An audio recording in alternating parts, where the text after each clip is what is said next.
আসসালামু আলাইকুম। এখন শুনবেন সংবাদ শিরোনাম।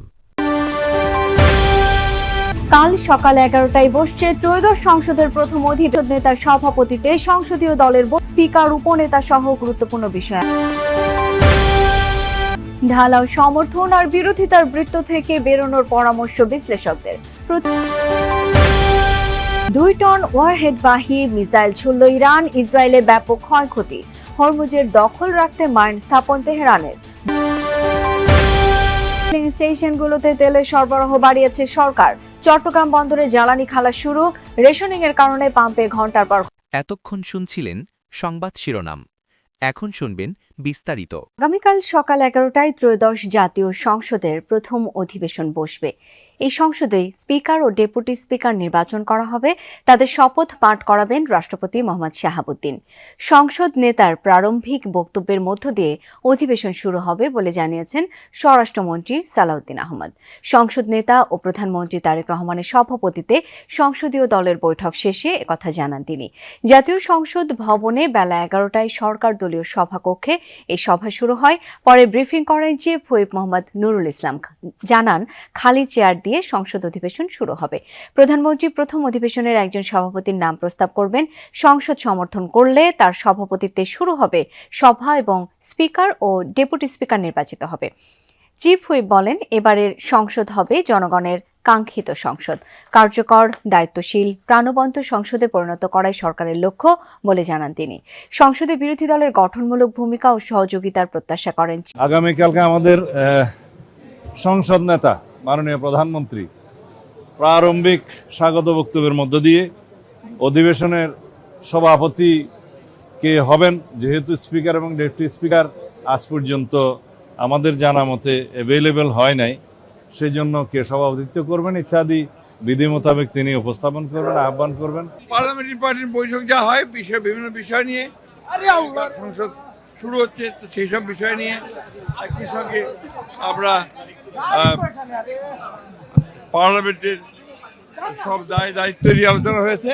ত্রয়োদশ জাতীয় সংসদ অধিবেশনের সংসদের প্রথম অধিবেশন, যেই অধিবেশনকে ঘিরেই মূলত আজকে সংসদীয় দলগুলোর সভা অনুষ্ঠিত হয়েছে, অর্থাৎ সরকার দলীয় সংসদীয় কমিটির সভা অনুষ্ঠিত হয়েছে বিরোধী দলীয় জোটের সংসদীয় কমিটির সভাও, এবং দুটি সভাই গুরুত্বপূর্ণ। প্রথাগতভাবেই অধিবেশনের আগের দিন মূলত এই সভাগুলো অনুষ্ঠিত হয় এবং আজকের সভায়ও বেশ কিছু গুরুত্বপূর্ণ সিদ্ধান্ত গৃহীত হয়েছে। সংসদ সদস্যরা যেমনটি জানিয়েছেন যে সংসদ অধিবেশনে তাদের আচরণ কেমন হবে, যেহেতু প্রথমবারের মতো 146 জন বিএনপি দলীয় সংসদ সদস্য প্রথমবারের মতো সংসদে আসীন হচ্ছেন বা সংসদ সদস্য হিসেবে দায়িত্ব পালন করবেন, সেক্ষেত্রে তাদের সেই আচরণ কিংবা কার্যক্রম, ভূমিকা, সেসব নিয়েও যেমন আলোচনা হয়েছে। বিগত দিনগুলোতে প্রশিক্ষণের মতো আজকেও শেষবারের মতো চূড়ান্ত আলোচনা এবং সেসব বেশ কিছু গুরুত্বপূর্ণ বিষয় নিয়েও আলোচনা হয়েছে। চিফ হুইপ নুরুল ইসলাম মনি, তিনি সংসদের এলডি হল। সাংবিধানিক সংস্কার অধ্যাদেশের ভবিষ্যৎ নির্ধারণী সংসদ বসছে কাল। জনমানুষের ভোটে নির্বাচিত এবারের সংসদ নানান কারণে গুরুত্বপূর্ণ বলছেন নাগরিক ও বিশ্লেষকরা। ঢালাওভাবে সমর্থন বা বিরোধিতার বদলে গঠনমূলক সমালোচনা করবেন এমপিরা।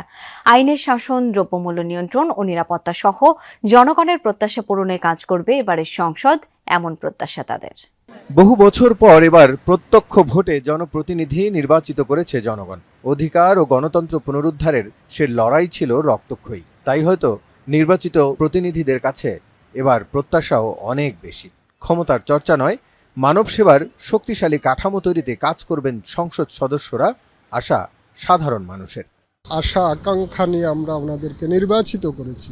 আমরা কিন্তু এখনো বিভিন্ন জায়গায় দেখি যে আপনার কোনো বিরোধী দলীয় কেউ থাকলে তাকে মনে করেন যে এলাকার নেতারা সবাই মিলে আটক করছে, এটা যেন না থাকে। বাজারে গেলে 500 টাকা কোন জায়গা থেকে পকেট থেকে আইবা যায়, এখন ওই দিক দিয়ে একটু দেখা দরকার। যদি তারা ভালো না কিছু করতে পারে তাহলে দেশ ছাড়া পালাতে হবে।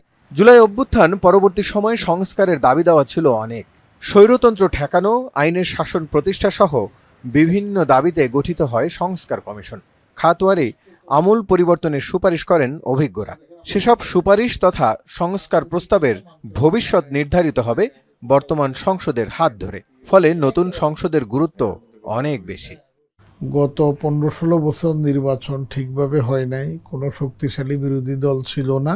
তো এখন মানুষের প্রত্যাশা পরিবর্তন, আমরাই সব, আমরা তো মেজরিটি এরকম মনোভাব না রেখে যদি এটা সুন্দরভাবে চলে তাইলে আমাদের ভবিষ্যতে গণতন্ত্রের একটা শুভযাত্রা এখান থেকে শুরু হতে পারে। শতকরা 70। ইসরায়েলি ভূখণ্ড এবং মার্কিন অবস্থান লক্ষ্য করে সবচেয়ে তীব্র এবং শক্তিশালী হামলা চালিয়েছে ইরান। মঙ্গলবার বহুল আলোচিত 2 টন ওয়ারহেড বহনকারী ক্ষেপণাস্ত্র ছোড়ে আইআরজিসি। ইরানি গণমাধ্যমের দাবি এতে ব্যাপক ক্ষয়ক্ষতি হয়েছে তেল আবিব সহ বিভিন্ন স্থানে। হরমুজ প্রণালীর বিভিন্ন স্থানে ইরানি নৌযান লক্ষ্য করেও চলে মার্কিন হামলা। অঞ্চলটিতে 16টি মাইন বিছানোর জাহাজ ধ্বংসের দাবি করেছে মার্কিন সেন্ট্রাল কমান্ড।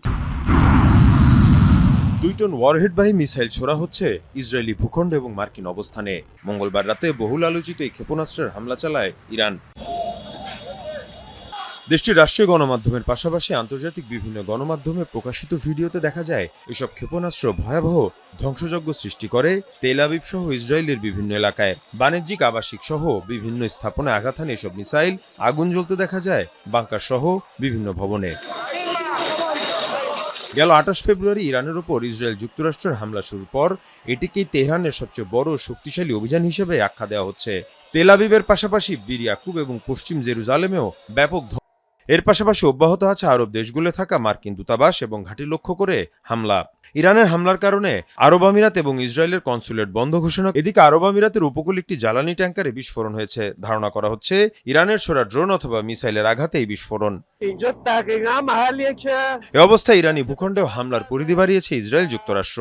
তেহরানের মেহরাবাদ বিমানবন্দর লক্ষ্য করে চালানো হয় ক্ষেপণাস্ত্র হামলা।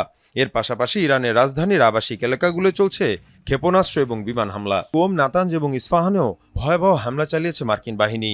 বিভিন্ন এলাকা সড়ক জুড়ে মরদেহ ছড়িয়ে ছিটিয়ে থাকতে দেখা যায়।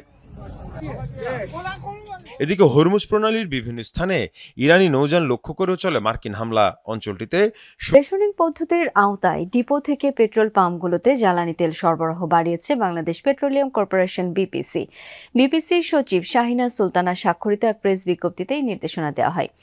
এতে বলা হয়, এতদিন 25% কমিয়ে তেল সরবরাহ করা হলেও বর্তমানে তা 15% নামিয়ে আনা হয়েছে। চলমান বৈশ্বিক সংকটময় পরিস্থিতিতে দেশের জনগণের চাহিদা অনুযায়ী জ্বালানি তেল সরবরাহ স্বাভাবিক রাখতে বিপিসি জ্বালানি তেল সরবরাহ ও গ্রহণ সম্পর্কিত বিষয়ে নির্দেশনা প্রদান করে। রাজধানীর ফিলিং স্টেশনগুলোয় জ্বালানি তেলের জন্য আজও দীর্ঘ লাইন। সরবরাহ ঘাটতির কারণে এখনও স্বাভাবিক কার্যক্রম শুরু করতে পারেনি কয়েকটি পাম্প। সকালে তেল নিতে এসে দীর্ঘ সময় অপেক্ষা করতে হচ্ছে মোটরসাইকেল ও গাড়ি চালকদের। কেউ ফজরের নামাজ শেষে, কেউ বা সারি খেয়েই এসে দাঁড়িয়েছেন দীর্ঘ লাইনে। গভীর রাতেও লাইন ধরেছেন কেউ কেউ। পাম্পের কর্মীরা বলছেন কিছুটা স্বাভাবিক হতে শুরু করেছে তেলের মজুদ, তবে